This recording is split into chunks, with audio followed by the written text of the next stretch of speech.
అందరికీ నమస్తే. ముందుగాల అక్రమ సంబంధం పెట్టుకున్నంత కాలం హాయిగా ఉంటుంది పానానికి. ఎంత హాయిగా ఉంటుంది అది అనుభవించినట్టుగా తెలుస్తుంది. కానీ అక్కడక్కడ చెప్పాం కింద నేనేం అనుభవించలేదు. కానీ ఇరువురు ఎక్కసేపు ఏం చెప్పను ముచ్చట. అక్రమ సంబంధం ఉంది అంటే అబ్బా ఇంటోళ్ళకంటే 100 రెట్ల హాయిగా ఉంటుంది. పాడైపోను ఫోన్ ఎప్పుడు వస్తుందా ఏం కథ, ఎప్పుడు వస్తుందా ఏం కథ. ఫోన్ ఇట్ట గిరిక్రమంగానే ఒకటే రింకెత్తాం ఫోను. అవునా కాదు, ఎవరైనా చేసే పని కాదే.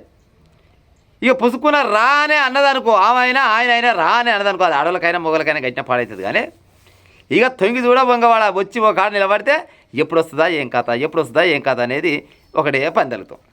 గట్టనేనంట నల్గొండ జిల్లాలో జరిగిందట ముచ్చట. నల్గొండ జిల్లా ఊరి పేరు ఏంది మొలకచెర్ల అంట. మొలకచెర్లలో ఆమెకు పెళ్ళి అయింది. అక్కడనే పక్క పోయింది ఏంది నాయకుని తండట. ఆయనకు పెళ్ళి అయింది, ఈమెకు పెళ్ళి అయింది. మరి ఆమెకు మరి వాళ్ళ ఇల్లుగా ఆయన ఇట్లా బాగాలేదా లేకపోతే ఆమెకు బలిపెక్కు ఉందా తెలియదు మనకు. ఈయనకి పెళ్ళి అయింది రమేష్ అంటే ఈయన పేరు. మరి ఈయన ఇల్లుగా ఆమెకు బాగాలేదా లేకపోతే ఈయనకి బలిపెక్కువైందా మనకు తెలియదు. ఇద్దరు పొద్దున కలిసి ఆమె మొగని ఆమెసి పెట్టింది, ఈయన పెళ్ళ నేను పక్కకు పెట్టిడు. వీరిద్దరు జోడయ్యారట. మంచిగా జోడయ్యి అక్రమ సంబంధం జోరుగా లేగాంచి సాగుతుందంటే ఇలా ముచ్చట. ఇక ఎన్ని రోజులు తాగుతా చెప్పురి. అక్రమ సంబంధం అన్నప్పుడు దొంగతనం ఈ తనం అనేది ఎన్నడుకున్నా దాగదు. అటు ఇటు చేసి ఊళ్ళో కళ్ళలో పడ్డది. వాళ్ళ కంట్లో ఇలా కంట్లో పడ్డది. వాళ్ళ చెవులు కొరుక్కుంటునేవారు. అమ్మ గిట్టినట్ట గాయం ఉంచుకుందంట అంటూనే ఉన్నట. ఈడు వస్తున్నట పోతున్నట.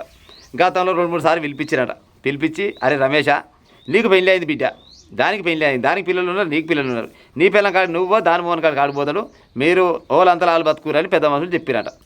సరే అన్నట. కానీ పాడే అక్రమ సంబంధం హాయిగా ఉండేదా పానానికి. ఎట్లా తిననేసిన పానము తినకూకోదు, ఆడనేసిన కాలు అలా ఆడకూకోదు. మళ్ళా ఎవరు వెనకడంటే మునుపటి ఆడ అన్నట్టు మళ్ళీ మొదలుపెట్టిరట. మొదలుపెట్టి మంచిగా మళ్ళీ ఆయన ఇల్లుగా ఆయన అక్కడిక్కడ చూస్తుందట. ఇంటికి పిలిపించుకుంటుందట ఈమె. ఇక ఊరోళ్ళు కాలినోళ్ళు చూసిరట. చూసి అమ్మ మన గల్లి మొత్తం పలాని కొంప అయినట్టు అయింది, పాడైపోను, ఇది అన్ని తీసుకొచ్చుకొని ఇంటవంతే పాడైపోను, రేపన్నాడు ఏం కావాలి, మన ఇళ్ళలో ఆడవిళ్ళు ఉన్నారు, మన ఇళ్ళలో మోపరగాలు ఉన్నారు, ఆగమయ్యే కాలం వచ్చిందని చెప్పి ఆశకు వచ్చి ఇట్ట కాదు బిడ్డ అనుకొని ఈడు ఎప్పుడైతే ఇంట్లోకి పోయిండో దాని తర్వాత దగ్గర పెట్టి ఇక రా బిడ్డ బయటకు ఎట్టెళ్తావే వెళ్ళని చెప్పినట. అయ్యో నీ కాలు మొత్తం మా అమ్మ కానీ మళ్ళీ రాని మాయ కానీ ఇచ్చిపెట్టరు అంటే దర్వాజ తీసిరట. కడి తీసి చిన్నగా అట్టే పట్టుకొని వచ్చినట్టు. ఆయన లుంగి మీద ఉన్నాడు, ఈమె నైట్ మీద ఉన్నది. మంచిగా హైవాన పని మీద ఉన్నారు వీళ్ళు.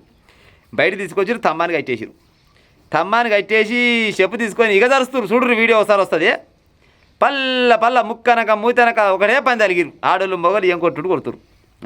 నీ అక్రమ సంబంధం పాడైపోను. ఇప్పుడు నీకో పిల్లం ఉండే, దానికో మగడు ఉండే.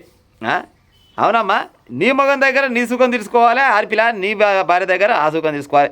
లేదు ఇద్దరు గూడిరో లేకపోతే పానం ఎక్కువైందో ప్రేమ ఎక్కువైందో ఎట్నో పాడేసి వస్తే చచ్చిందేమో. ఏనో కాడ మార్గాన కలవాలి. కానీ ఏకంగా పోయి అలా కాలినోనే నువ్వు కుంపడి పెడితే పాడే కాలినో ఊకుంటుండొచ్చు నాళ్ళ. అందుకోసమనే పందిరి కొట్టి అక్కడ కొట్టించి పెట్టారు. 7 కాడికి పొల్లు కొట్టిరు. షెట్టు కట్టేస్తే ఇక కొనబోయి మరి చివరికి స్టేషన్ ఇడిచిపెట్టి ఇక పూర్తిగా తీయలేదు. కానీ వీడియో వస్తుంది చూడరి. ఈ అక్రమ సంబంధం పాడైపోను. 5 నిమిషాల సుఖం కోసము ఇజ్జత్ ఆయన రేపన్నాడు వాళ్ళ చేతులకు ఇది పోస్తాడు. ఇక దాని ముఖం చూసే కాలం లేదు, ఈయన ముఖం చూసే కాలం లేదు. అవునమ్మా, నీ పిల్లలు పెద్దగా అవుతారు రేపన్నాడు. మీ అమ్మ పలానప్పుడు గిట్ట తమ్మాన్ని కట్టేసిర్రు అయితే పిల్లలు చిన్నగా అయితే నీకు చిన్నగా అయితే కదా. అవునా రమేష, ఇప్పుడు నీకో 2 పిల్లలు ఉంటారు. మీ అయ్యని పలానప్పుడు తమ్మగడ కట్టేసిరని రేపన్నాడు ఆ పొరగాలు ఎదిగే టైంలో అడిగితే నీ ఇజ్జత పోయినట్టు కదా, పొరగాలు ఇజ్జత పోయినట్టు కదా.